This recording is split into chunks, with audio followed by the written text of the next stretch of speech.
ఇదేం సాంప్రదాయమో గానీ మా ఇంట్లో లాగే ఖచ్చితంగా మీ ఇంట్లో గానీ ఈ గోల్ ఉంటది. మ్యాటర్ చెప్తాను, వీడియోలోకి వెళ్దాం పదండి. రీసెంట్ గా నేను హెయిర్ కట్ చేపించుకుందామని వెళ్ళాను. సెలూన్ కి వచ్చి మెన్యూ మొత్తం బాగా చదివాక హెయిర్ కట్ డీటాను చేసుకుందామని ఫిక్స్ అయ్యాను. ఈ లోపు సెలూన్ మొత్తం ఒక లుక్ వేసాను. లేడీస్ కి ఒక రూము, జెంట్స్ కి ఒక రూము, అలానే విఐపీస్ కి ఒక రూము. ఇంకా మన హెయిర్ కట్ అయితే మొదలు పెట్టేశాడు. ఈ హెయిర్ కట్ తో అయితే నేను ఫుల్ సాటిస్ఫై అయిపోయాను. ఇంకా నెక్స్ట్ అయితే డీటాన్ స్టార్ట్ చేశాడు. డీటాన్ కూడా ఓపిక్ గా నిదానంగా చాలా బాగా చేశాడు.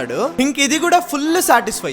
మా ఫ్రెండ్ అయితే హెయిర్ కి హైలైట్స్ చేపించుకునింది. ఇది కూడా చాలా అంటే చాలా బాగా చేశారు. ఇంక ఇంటికి వెళ్తే మా అమ్మ ఎత్తుకుంటాది చాట భారతము. సెలూన్ లుక్ పోయి వేలు వేలు తగలబెడతావు, ఆడ జుట్టు మాత్రం ఏం కట్ చేసుకోకుండా వస్తావు అనేసి. మీ ఇంట్లో గాని మా ఇంటి సాంప్రదాయాన్నే పాటిస్తే ఖచ్చితంగా ఈ వీడియోకి అయితే కామెంట్ చేసాలండి. ఇప్పుడు నేను చెప్పే గ్రీన్ ట్రెండ్స్ కి వెళ్ళి మన వీడియోని చూపించినట్టయితే 30% డిస్కౌంట్ ఇస్తారు. లొకేషన్ ఎక్కడంటే తిరుచానూరు రోడ్ లో మౌంట్ వ్యూ హోటల్ పైన ఉంటది. Okay bye.